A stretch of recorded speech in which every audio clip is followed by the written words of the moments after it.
일부 유니폼은 단순한 옷이 아닙니다. 어떤 유니폼은 생명을 구하고 몸을 보호하며 착용자의 규율과 권위를 보여주기 위해 만들어졌습니다. 이 영상에서는 세계에서 가장 강력하고 가장 잘 알려진 유니폼 몇 가지를 소개합니다. 15번 나사에 입는 우주선. 우주비행사가 우주선 밖으로 나갈 때 우주복만이 그를 치명적인 우주공간으로부터 보호해줍니다. 밖에는 공기가 없고 극심한 더위와 추위가 있으며 빠르게 날아다니는 작은 파편들도 있습니다. 그래서 나사의 우주복은 평범한 옷이 아니라 몸에 입는 작은 우주선과도 같습니다. 국제우주정거장에서 우주 유영에 사용되는 것은 외부 활동용 이동장치 EMU라고 불립니다. 완전히 갖추면 지구에서 113kg이 넘는 무게가 나갑니다. 미세 중력 상태에서는 그 무게를 느끼지 못하지만 그래도 움직이기는 어렵습니다. 두껍고 단단하며 내부에는 압력이 있습니다. 우주에서 몇 시간 동안 일하다 보면 단순히 도구를 잡는 것조차도 피곤해집니다. 우주복을 입기 전에 우주비행사는 먼저 차가운 물이 흐르는 작은 튜브가 달린 냉각복을 착용합니다. 이것이 체온이 너무 올라가는 것을 막아줍니다. 그 다음에는 바지, 부츠, 단단한 가슴 보호대, 소매, 장갑, 헬멧, 그리고 생명유지 백팩을 착용합니다. 백팩은 산소를 공급하고 이산화탄소를 제거해줍니다. 몸을 식혀주고 전기를 공급하며 통신에도 도움을 줍니다. 우주복 안에는 반드시 압력이 있어야 우주비행사가 살 수 있습니다. 하지만 압력이 너무 높으면 우주복이 딱딱해져서 몸을 굽히거나 손가락을 움직이기가 힘들어집니다. 가장 만들기 어려운 것 중 하나가 장갑입니다. 장갑은 손을 극한의 온도와 파편으로부터 보호해야 합니다. 하지만 우주비행사는 여전히 도구나 우주선의 작은 부품을 잡을 수 있어야 합니다. 그래서 장갑은 각 우주비행사의 손에 맞게 신중하게 맞춤 제작됩니다. 너무 헐렁하면 잡기가 어렵고 너무 꽉 끼면 손이 금방 피로해지고 아플 수 있습니다. 우주복에 어떤 손상이 생기면 매우 위험합니다. 만약 우주복에 큰 구멍이 생기거나 압력이 떨어지면 우주비행사는 즉시 에어록으로 돌아가야 합니다. 비상산소 시스템이 있지만 이것은 임시 백업일 뿐입니다. 2013년 7월 16일 이탈리아 우주비행사 루카 파르미자노가 헬멧에서 물이 새는 사고를 겪었습니다. 파르미자노는 우주 유영 중에 물이 점점 많아져서 시야가 가려지고 듣기도 어렵고 소통도 힘들어졌습니다. 이세 중력 때문에 물이 얼굴에 달라붙었고 아래로 떨어지지 않았습니다. 우주 유영은 즉시 중단되었고 그는 안전하게 에어록으로 돌아왔습니다. 나사는 이것을 우주 유영 역사상 가장 위험한 사고 중 하나로 간주했습니다. 현재 사용 중인 일부 EMU도 오래된 것인데 그 주요 설계가 우주 왕복선 시대부터 이어져 왔기 때문입니다. 많은 부품들이 반복적으로 수리되고 재정비되고 있습니다. 그래서 나사와 엑시엄 스페이스는 아르테미스 달 탐사 임무를 위해 AXMU라는 더 새로운 우주복을 만들고 있습니다. 이 우주복은 더 쉽게 움직일 수 있도록 설계되었고 다양한 체형에 더 잘 맞으며 달의 열악한 환경에서도 사용할 수 있도록 만들어졌습니다. 하지만 이 우주복은 실제 사용 전 많은 테스트가 필요합니다. 지구에서는 유니폼이 옷이지만 우주에서는 우주복이 곧 공기이자 보호장치이며 냉각 시스템입니다. 그리고 우주비행사가 살아남을 수 있는 유일한 방법입니다.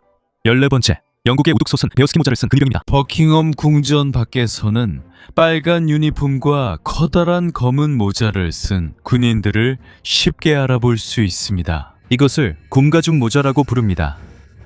영국 군대는 여전히 흑곰의 진짜탈을 사용합니다. 오랫동안 합성 소재로 바꾸자는 여러 단체들의 반대에도 불구하고 이것은 영국 근위 보병대의 유니폼의 일부가 되었습니다.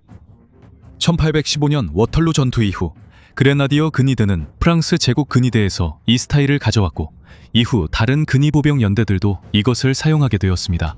이것은 거의 18인치 높이에 달할 수 있습니다. 무겁고 특히 여름에는 착용하기에 매우 덥기도 합니다. 이것은 총알에 대한 보호 기능이 없으며 실제 전투에서는 사용되지 않습니다. 주된 목적은 전통과 정체성을 나타내는 것입니다. 이것은 군인들의 대열을 더 크고 무섭게 보이게 만듭니다.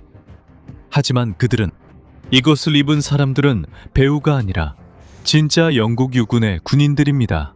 여기에는 그레나디어 근위대, 콜드스트림 근위대, 스코칠 근위대, 아이리시 근위대, 웰시 근위대가 포함됩니다. 이들은 보병으로 훈련받았으며 단순히 궁전을 지키는 것뿐만 아니라 군사작전에 배치될 수도 있습니다. 정비 근무 중에는 항상 경계심을 유지하고 규율을 지켜야 합니다. 그들은 함부로 웃거나 잡담을 하거나 장난치는 관광객들에게 반응해서는 안 됩니다. 하지만 움직이면 안 된다는 말은 사실이 아닙니다. 위협이 있거나 임무를 방해하는 사람이 있을 때는 행진을 하거나 경고를 외치거나 행동을 취할 수 있습니다. 그들은 오랜 시간 서 있고 무거운 제복과 더위, 추위, 비, 많은 시선을 견뎌야 합니다. 그래서 그 큰 검은 모자는 단순한 장식이 아닙니다. 200년이 넘는 군사 전통의 상징입니다. 그리고 의전 임무나 실제 작전에 임할 준비가 된 군인들의 규율을 상징합니다. 13번 비밀 경호국에 숨겨진 방호복입니다. 미국 대통령이 공개 행사에 참석할 때면 보통 어두운 정장을 입은 남성들이 그를 둘러싸고 있습니다. 그들은 사업가나 평범한 정부 관리처럼 보입니다. 하지만 그들은 미국 비밀 경호국의 특수요원들입니다. 그들의 정장은 단순히 격식용이 아닙니다. 정장은 그들의 보안 장비를 숨기면서도 달리고 싸우고 자신들이 보호하는 사람을 지킬 수 있도록 해줍니다. 시크릿 서비스의 주요 임무 중 하나는 대통령, 부통령, 그들의 가족, 전직 대통령들, 그리고 방문하는 외국 정상들을 보호하는 것입니다. 그들은 또한 공격의 표적이 될 수 있는 대규모 행사에서도 경호를 제공합니다. 보호 임무를 수행할 때 요원들은 너무 눈에 띄지 않아야 합니다. 요원들은 대통령 가까이에 있어야 하지만 행사 전체를 가리거나 사람들의 정상적인 움직임을 방해해서는 안 됩니다. 그래서 요원들은 어두운 정장, 흰 셔츠, 단순한 넥타이, 잘 닦인 구두를 주로 신습니다. 이 복장은 전문적으로 보이고 백악관, 정부 청사, 호텔, 공항, 외교 회의 같은 장소에 잘 어울립니다. 하지만 이 정장은 일반적인 비즈니스 정장과는 다르게 만들어집니다. 재킷은 방탄복과 통신 장비, 기타 장비를 착용하고도 충분한 여유가 있어야 합니다. 속에 뭔가 숨겨져 있다는 것이 눈에 띄지 않아야 합니다. 하지만 비상 상황에서는 쉽게 열 수 있어야 하죠. 어깨와 팔 부분이 조금 더 넉넉하게 만들어집니다. 이것은 매우 중요합니다.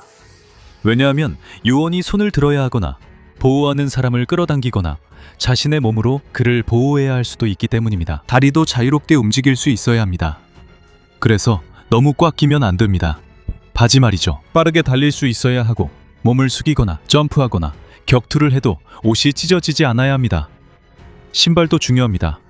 겉보기에는 평범한 드레스 슈즈 같지만 편안해야 하고 바닥을 잘 잡아줘야 합니다. 요원은 미끄러운 대리석, 젖은 도로, 잔디밭, 계단 또는 느슨한 흙 위에서도 달릴 수 있어야 합니다. 시크릿 서비스 요원에게서 쉽게 볼 수 있는 또 다른 것은 귀에 꽂은 작은 이어피스입니다. 이것은 보안 통신 시스템에 연결되어 있습니다. 전체 경호팀이 사용하는 장비입니다. 이를 통해 요원들은 대통령이 어디로 이동하는지, 수상한 사람이 있는지 또는 경로를 변경해야 하는지 신속하게 정보를 공유할 수 있습니다. 하지만 대통령 옆에 있는 요원들만이 경호를 제공하는 것은 아닙니다. 경호 대상자가 도착하기 전에 다른 팀이 이미 전체 장소를 점검합니다. 그들은 출입구, 출구, 옥상, 인근 건물, 가능한 대피 경로, 그리고 공격자가 숨을 수 있는 장소까지 모두 점검합니다. 그들은 현지 경찰, 응급의료팀, 포발물 처리반, 그리고 다른 보안 부서와도 협력합니다. 군중 속에도 요원들이 있습니다. 차량을 감시하는 요원도 있고 주변을 살피는 요원도 있습니다. 대통령 긴급 대피를 위해 대체 경로를 준비하는 요원도 있습니다. 즉 대통령 옆에 보이는 요원들은 훨씬 더 큰 보안 작전의 일부에 불과하다는 뜻입니다. 시크릿 서비스의 훈련도 매우 혹독합니다. 특수요원들은 화기 사용에 대해 훈련을 받습니다. 신체 방어, 긴급 대응, 운전, 수사, 그리고 의료 지원도 훈련받습니다. 주변이 혼란스럽고 위험이 어디서 오는지 명확하지 않을 때에도 그들은 즉각적으로 결정을 내려야 합니다. 훈련에서 그들은 다양한 공격 시나리오를 반복해서 연습합니다. 총성이 들리거나 누군가 갑자기 돌진하면 각 요원은 즉시 자신의 역할을 알아야 합니다. 누군가는 공격자를 막고 누군가는 대통령을 보호해야 합니다. 누군가는 대통령을 차량이나 안전한 장소로 데려갑니다. 모두가 같은 행동을 동시에 할 수는 없습니다. 각자에게는 분명한 역할이 있습니다. 이른바 경호 대형도 중요합니다. 이것은 경호 대상자 주위에 경호원들이 배치되는 방식입니다. 이것은 장소, 인파의 수, 그리고 행사 유형에 따라 달라집니다. 많은 군중 속을 지날 때는 대형이 더 촘촘해집니다. 통제된 장소에 있을 때는 대형이 더 느슨해집니다. 그들은 항상 사람들의 손과 군중의 움직임을 주시합니다. 열린 창문이나 제자리에 있지 않은 모든 것들도 주의합니다. 실제 위험이 있을 때는 주된 목표가 오랫동안 싸우는 것이 아닙니다. 그들의 첫 번째 임무는 경호 대상자를 즉시 멀리 대피시키는 것입니다. 요원들이 자신의 몸으로 그를 가릴 수도 있습니다. 그를 방탄 차량 쪽으로 밀어넣어 안전한 곳으로 대피시킵니다. 12번째는 착용형 심해 잠수정입니다. 더 깊이 잠수할수록 물의 압력이 더 강해집니다. 바다의 매우 깊은 곳에서는 압력 때문에 일반 장비가 부서질 수 있습니다. 이것은 사람의 몸에도 위험한데 폐, 혈액, 신경계에 영향을 미치기 때문입니다. 여기서 대기업 잠수복, 즉 ADS가 사용됩니다. 이것은 거대한 금속 로봇처럼 보이지만 안에는 사람이 들어 있습니다. 몸통 모양의 작은 잠수함과 비슷합니다. 이것은 일반 스쿠버 잠수복과는 다릅니다. 일반적인 심해 잠수에서는 잠수부가 주변 물의 압력과 일치해야 하는 가스를 호흡합니다. 더 깊이 들어갈수록 그의 몸이 받는 압력이 더 높아집니다. 그래서 그는 바로 수면 위로 올라올 수 없습니다. 그는 혈액과 조직에 녹아있는 가스가 서서히 몸 밖으로 나올 수 있도록 여러 깊이에서 멈춰야 합니다. 이것을 감압 정지라고 합니다. 너무 빨리 올라오면 감압병 또는 잠수병가 생길 수 있습니다. 이것은 심한 통증, 마비, 뇌 손상, 그리고 사망을 초래할 수 있습니다. 대기압 잠수복은 다릅니다. 이 잠수복은 내부 압력을 해수면의 정상 압력과 거의 같게 유지합니다. 외부 압력이 아무리 강해도 다이버는 그것을 직접적으로 느끼지 않습니다. 몸이 높은 압력에 노출되지 않기 때문에 기존의 심해 다이버들이 필요로 하는 긴 감압 정지를 할 필요가 없습니다. 일부 모델에서는 ADS가 약 2000피트, 즉 600m가 넘는 깊이까지 도달할 수 있습니다. 미국 해군도 이런 시스템을 사용하여 작업자가 이러한 깊이에서 작업하면서도 일기압의 압력을 유지할 수 있도록 했습니다. 이 슈트는 땅 위에서는 매우 무겁습니다. 일부 모델은 수백 파운드에 달할 수 있습니다. 일반 사람이 들어 올리거나 정상적으로 걸을 수 없습니다. 크레인이나 특수 장비가 필요해서 이 슈트를 배에서 물로 내립니다. 하지만 일단 잠기면 부력이 슈트를 받쳐줍니다. 이 슈트의 무게는 너무 빨리 가라앉거나 떠오르지 않도록 조절됩니다. 몸체는 튼튼한 금속이나 복합 소재로 만들어집니다. 가슴, 머리, 팔, 다리에는 두꺼운 부분이 있어서 외부에 매우 강한 압력을 견딜 수 있습니다. 앞쪽에는 다이버가 볼 수 있도록 작은 관측창가 있습니다. 특히 어둡거나 물이 탁할 때는 시야가 제한됩니다. 그래서 강력한 조명도 있고 때로는 카메라가 있어서 영상을 선박의 지원팀에 전송하기도 합니다. ADS의 몸체는 일반 잠수복처럼 유연하지 않습니다. 어깨, 팔꿈치, 손목, 엉덩이, 무릎에 기계식 관절이 있습니다. 이 기계식 관절 덕분에 잠수부는 팔과 다리를 움직일 수 있습니다. 물의 압력이 들어오지 않지만 움직임이 느리고 무겁습니다. 스쿠버 다이버처럼 헤엄치지 않습니다. 오히려 내부에서 작은 기계를 조종하는 오퍼레이터에 가깝습니다. 어떤 모델은 물속에서 움직일 수 있도록 추진기를 사용합니다. 다른 작업에서는 점검이 필요한 장소 바로 근처에 잠수복을 내려보냅니다. 팔끝에는 특수한 기계식 손이나 도구가 달려있을 수 있습니다. 이것들은 케이블을 잡거나 밸브를 잠그거나 장비를 설치하거나 샘플을 채취하거나 수리를 수행하는 데 사용됩니다. 이것은 인간의 손이 할 수 있는 모든 일을 할 수는 없습니다. 하지만 일반 잠수부가 감당하기에는 너무 깊고 위험한 몇몇 작업에는 충분합니다. ADS는 자체 생명 유지 시스템을 가지고 있습니다. 이것은 공기를 공급하고 잠수부가 내뿜는 이산화탄소를 제거합니다. 이 장치는 내부의 온도와 습도도 조절하여 잠수부가 너무 춥거나 덥거나 숨쉬기 힘들지 않도록 합니다. 그는 계속해서 위에 있는 지원팀과 소통합니다. 팀은 잠수부의 깊이, 움직임, 슈트의 상태, 공기 공급 및 기타 중요한 시스템을 모니터링합니다. 보통 이 장비는 케이블이나 연결줄을 통해 선박과 연결되어 있습니다. 이를 통해 통신, 전력 공급, 그리고 슈트를 내리거나 끌어올릴 수 있는 방법을 제공합니다. 대기압 잠수복은 군사 잠수, 잠수함 구조, 해상 석유 및 가스 작업, 점검, 그리고 수중 수리에 사용됩니다. 잠수함이나 수중 구조물에 문제가 발생했을 때 사람이 주변과 같은 압력에 노출되지 않고 그 장소에 도달할 수 있는 방법이 매우 중요합니다. 하지만 대기압 잠수복도 완벽하지는 않습니다. 크고 비싸며 운반이 어렵고 전체 지원 인력이 필요합니다. 또한 운용자의 움직임도 제한적입니다. 미국 해군에 따르면 이전의 대기압 잠수복은 무겁고 민첩하지 않아서 더 체계적이고 사용하기 쉬운 새로운 시스템을 개발하고 있다고 합니다. 관절, 동력 시스템, 통신 또는 연결줄가 고장나면 잠수부가 매우 깊은 물속에 갇힐 수 있습니다. 그래서 사용하기 전에 모든 실, 밸브, 관절, 케이블, 생명 유지 장치를 꼼꼼하게 점검합니다. 슈트 안에서는 잠수부가 외부의 압력을 직접적으로 느끼지 않습니다. 하지만 그는 자신과 인간의 몸을 으스러뜨릴 수 있는 바다 사이에 단 몇 인치의 견고한 소재만이 존재한다는 것을 알고 있습니다. 그래서 이건 단순한 다이빙 슈트가 아닙니다. 이것은 1인용 압력 용기, 즉 몸에 착용하는 작은 잠수함입니다. 11번 저격수를 감춰주는 길리 슈트입니다. 전장에서는 가장 두꺼운 갑옷이 항상 최고의 보호를 제공하는 것은 아닙니다. 때로는 보이지 않는 군인이 더 안전합니다. 이것이 바로 길리 슈트의 목적입니다. 이것은 저격수, 정찰병, 그리고 관찰 중에 숨겨져 있어야 하는 다른 군인들이 사용하는 위장 의복입니다. 이것이 사람을 진짜로 보이지 않게 만드는 것은 아닙니다. 하지만 제대로 만들고 사용하면 풀이나 식물, 흙, 혹은 주변 환경의 일부로 보일 수 있습니다. 일반적인 군용 위장복은 색상과 무늬를 사용해서 주변 환경과 어울리게 합니다.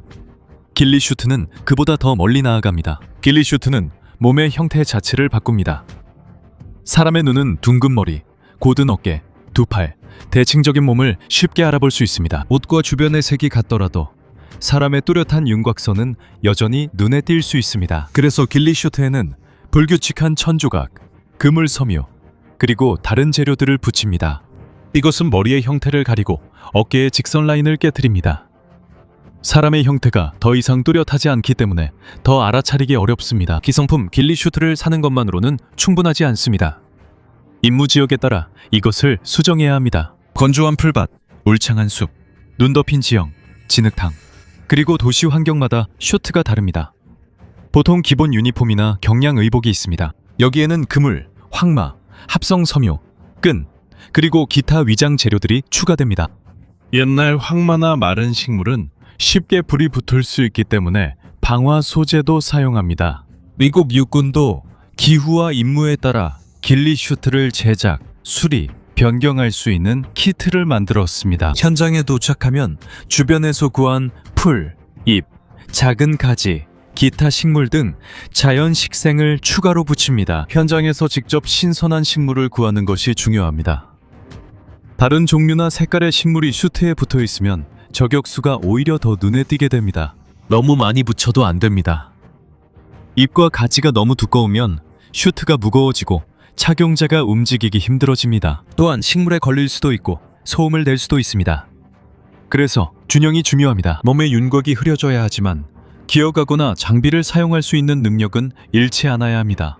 시간이 지나면서 붙여둔 식물도 바꿔줘야 합니다. 신선한 잎은 시들고 색이 변합니다. 솥에 붙어있는 것이 갈색인데 주변이 초록색이면 차이가 쉽게 눈에 띕니다. 소총과 다른 장비들도 위장해야 합니다. 몸이 숨겨져 있어도 소총의 곧고 검은 형태가 보이면 아무 소용이 없습니다. 총열도 마찬가지입니다. 그래서 이것에도 위장 재질을 붙이지만 스코프나 움직이는 부품, 총열은 가리면 안 됩니다. 얼굴과 손도 매우 중요합니다. 피부의 작은 부분만 보여도 빛을 반사할 수 있습니다. 그래서 저격수는 얼굴 위장용 페인트를 바르거나 장갑, 베일, 망사를 사용해서 피부의 반짝임을 줄입니다. 하지만 슈트가 완벽하더라도 착용자의 움직임이 잘못되면 소용이 없습니다. 눈은 정지된 것보다 움직이는 것을 더 쉽게 포착합니다. 그래서 저격수의 움직임은 느립니다. 그는 함부로 일어나거나 빠르게 기어가지 않습니다. 조금 움직이고 멈추고 관찰한 다음 다시 앞으로 나아갑니다. 이른바 자맹훈련에서 저격수는 교관들에게 들키지 않고 관찰구역에 접근해야 합니다. 교관들은 쌍안경과 기타 광학 장비를 사용해서 그를 찾습니다. 교관들은 저격수가 다가오고 있다는 걸 알지만 저격수의 위장과 움직임이 완벽하다면 찾기 어려울 수 있습니다. 미국 육군에서는 저격수가 주변 식생, 그림자, 엄폐물, 그리고 느린 움직임을 이용해서 눈에 띄지 않도록 해야 한다고 가르칩니다. 저격수는 그냥 열린 공간을 지나가지 않습니다. 자신의 슈트와 비슷한 배경을 선택합니다. 언덕 위에서 실루엣이 드러나는 것도 피합니다. 밝은 하늘을 배경으로 하면 몸의 형태가 쉽게 드러나기 때문입니다. 저격수는 풀이나 나뭇가지가 갑자기 움직이는 것도 피합니다. 바람이 없는데도 식물이 움직이면 관찰자가 그것을 눈치챌 수 있기 때문에 저격수는 주변이 흔들리지 않도록 몸을 조심스럽게 이동시킵니다. 심지어 빛도 신경 써야 합니다. 스코프, 쌍안경, 시계, 피부 또는 금속 장비가 햇빛을 받으면 반짝일 수 있습니다. 작은 반사 하나만으로도 그의 위치가 드러날 수 있습니다. 그는 소리도 조심해야 합니다. 천이 스치는 소리, 장비가 부딪히는 소리, 가지를 자르는 소리, 또는 거친 숨소리도 주변이 조용할 때 들릴 수 있습니다. 릴리 슈트를 사용하는 것은 신체적, 정신적으로도 매우 힘든 도전입니다. 이 옷은 두껍고 여러 재질이 붙어 있어서 매우 덥습니다. 진흙, 물, 먼지, 곤충이 들어올 수도 있습니다. 때로는 저격수가 한 자세로 여러 시간 동안 머물러 있어야 합니다. 다리가 저려도 그냥 일어설 수 없습니다. 얼굴에 곤충이 기어다녀도 빠르게 긁을 수도 없습니다. 작은 움직임도 자신을 찾는 사람에게 들킬 수 있지만 저격수의 임무는 오랜 시간 숨어 있는 것만이 아닙니다. 그는 또한 관찰을 하고 정보를 수집하며 적의 위치를 파악하고 자신이 본 것을 부대에 보고해야 합니다. 어떤 임무에서는 소총을 쏘는 것보다 그가 얻는 정보가 더 중요할 때도 있습니다. 그래서 인내심, 기억력, 의사소통, 그리고 올바른 판단력이 매우 중요합니다. 길리 슈트는 단지 도구일 뿐입니다. 이것이 사람을 자동으로 숨겨주는 것은 아닙니다. 색깔, 움직임, 배경, 밝기 또는 위치가 잘못되면 여전히 그를 찾아낼 수 있습니다. 하지만 올바른 슈트, 올바른 지형, 그리고 강한 자기절제가 합쳐지면 누군가가 스나이퍼가 있는 방향을 똑바로 바라봐도 그곳에 사람이 있다는 것을 눈치채지 못할 수도 있습니다. 전체 목록을 보면 권위를 나타내는 유니폼도 있고 불, 폭발, 우주, 깊은 바다로부터 보호해주는 유니폼도 있습니다. 하지만 길리 슈트는 특별합니다. 이 옷은 입는 사람을 강하게 보이게 하지 않습니다. 진짜 힘은 그 사람의 형태를 지워버리는 데 있습니다. 그의 움직임을 숨기고 그를 그 장소의 일부로 만듭니다. 제대로 작동하면 어떤 군인도 보이지 않습니다. 풀과 흙, 그리고 적은 자신을 지켜보고 있는 줄도 모르는 조용한 주변의 한 부분일 뿐입니다. 넘버 10. 폭발물 처리 기술자의 마지막 방어선. 폭탄이 발견되면 모두가 멀리 떨어집니다. 하지만 폭탄 기술자는 가까이 다가가야 합니다. 그는 80파운드가 넘을 수도 있는 폭발물 처리복을 입고 있습니다. 이 슈트는 튼튼한 소재로 감싸져 있습니다. 그리고 파편, 불, 폭발 압력으로 인한 피해를 줄이기 위해 만들어진 헬멧도 있습니다. 하지만 이것이 완벽한 보호를 제공하는 것은 아닙니다. 이 헬멧은 폭발로 인해 튀는 금속 조각 몇 개를 막거나 약화시킬 수 있습니다. 하지만 만약 폭탄이 기술자의 바로 발밑에서 터진다면 슈트가 폭발의 강도를 견디지 못할 수도 있습니다. 무겁고 덥고 시야가 제한되어 있기 때문에 한 걸음 한 걸음이 느리고 조심스럽습니다. 가능하다면 먼저 로봇과 다른 도구들을 사용합니다. 하지만 여전히 사람이 직접 다가가서 폭탄을 확인하거나 해제해야 하는 경우가 있습니다. 그래서 폭발물 처리복은 안전을 보장하지 않습니다. 이것은 모두가 멀리 떨어져 있을 때 위험에 다가가는 사람의 마지막 보호막입니다. 넘버 9. 스위스 근위대 르네상스 유니폼. 스위스 근위대의 화려한 유니폼은 바티칸을 대표하는 가장 유명한 상징 중 하나입니다. 이 유니폼은 파란색, 빨간색, 노란색으로 이루어져 있습니다. 퍼프 소매, 줄무늬 바지, 흰색 코트, 컬러 베레모, 장갑, 벨트, 그리고 의식용 검이 포함되어 있습니다. 각각의 유니폼은 착용자에게 잘 맞도록 맞춤 제작됩니다. 비록 이 유니폼이 르네상스 시대에서 온 것처럼 보이지만 단순한 의상은 아닙니다. 현대적인 디자인은 20세기 초에 정비되었습니다. 이 유니폼이 더 오래된 유럽 군복을 기반으로 하고 있지만 스위스 근위병들은 배우도 아닙니다. 그들은 교황, 그의 거처, 그리고 바티칸의 중요한 부분을 지키는 훈련된 스위스 군인들입니다. 의식용 유니폼은 두껍고 그다지 실용적이지 않지만 그 목적은 분명합니다. 이것은 1506년에 시작된 전통을 보여주며 가톨릭 교회의 수장을 보호하는 그들의 임무를 나타냅니다. 8번째, 교황의 흰색 수단.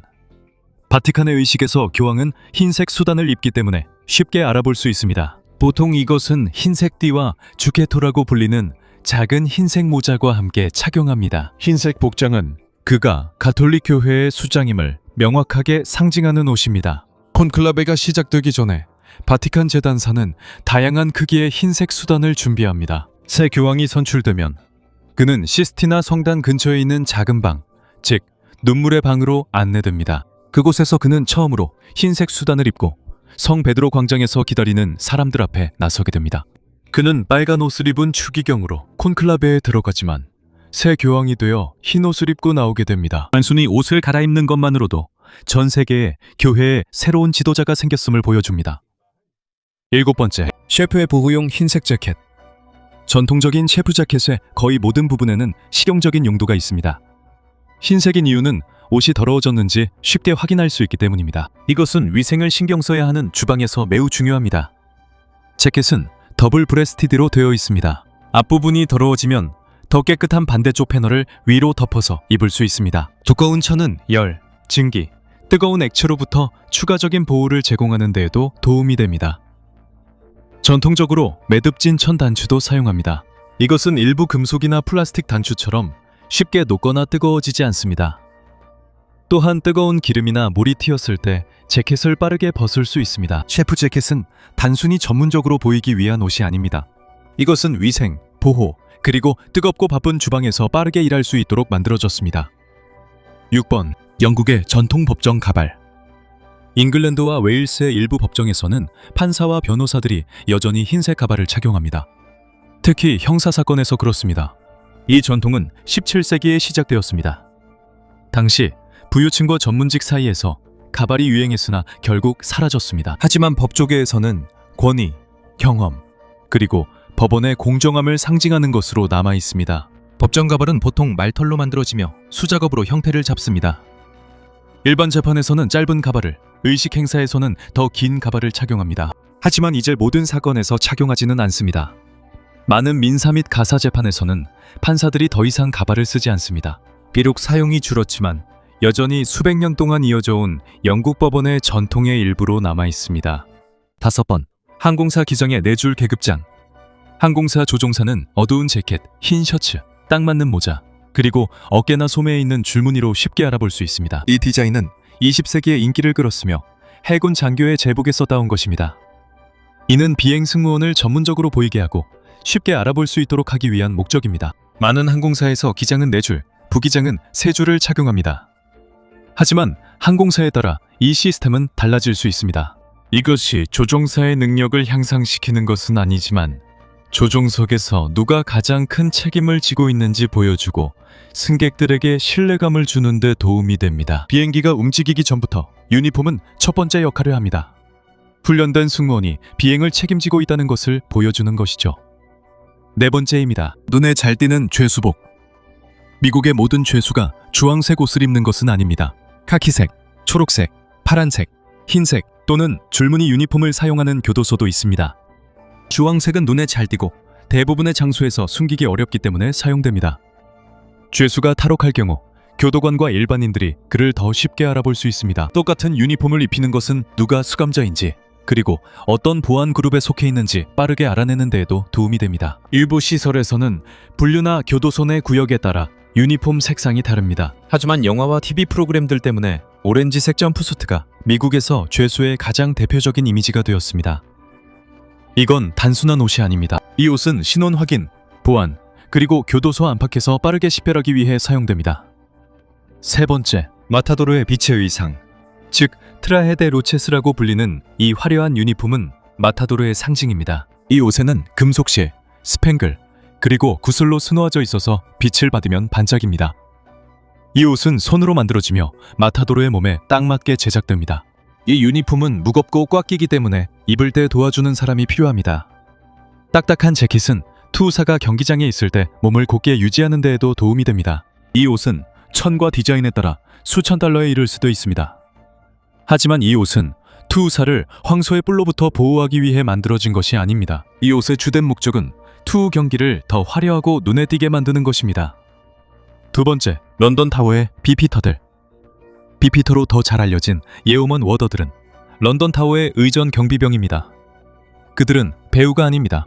이들은 오랜 군복무와 훌륭한 기록을 가진 영국 군대의 전직 고위 간부들입니다. 그들은 가족과 함께 타워 내부에 실제로 거주합니다. 그들은 역사적인 장소를 경비하고 투어를 제공하며 왕관 보석을 보호하는 데 도움을 줍니다. 그들은 낮 근무 시에는 짙은 파란색과 빨간색 유니폼을 입습니다. 중요한 왕실 행사에서는 더 화려한 주홍색과 금색 유니폼을 착용합니다. 그들은 700년 넘게 이어진 열쇠의식에도 참여합니다.